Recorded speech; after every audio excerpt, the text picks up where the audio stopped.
It is managing feeling. The person stays inside the loop because the loop provides structure, and structure can feel like relief even when it is quietly exhausting. In that sense, intensity attachment often works less like a preference and more like an emotional operating system. It gives a repeatable script for what to do next whenever discomfort appears. That script becomes reassuring precisely because it is familiar. The person learns that they do not need a full answer to life in order to feel briefly more stable. They only need to return to the pattern that has already become linked to relief. This is why the loop can feel oddly rational even while producing deeper exhaustion.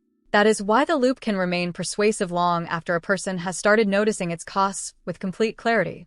Without that wider view, the pattern keeps masquerading as a purely personal flaw rather than a trained response.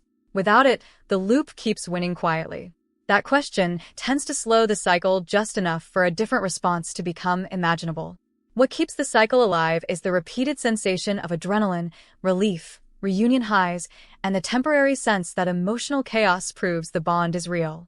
It may arrive as validation, novelty, visible progress, comparison, distraction, reassurance, or the brief feeling that life is finally making sense. These moments are often small, but they matter because they interrupt tension. The interruption teaches the brain that returning to the pattern might once again bring relief. Over time, the reward becomes less about enjoyment and more about regulation. The person is no longer simply pursuing something they like. They are returning to something that seems to soften uncertainty. That is why the behavior can start feeling disproportionately powerful relative to its actual benefits. It is not only doing work on the surface. It is quietly training the emotional economy underneath.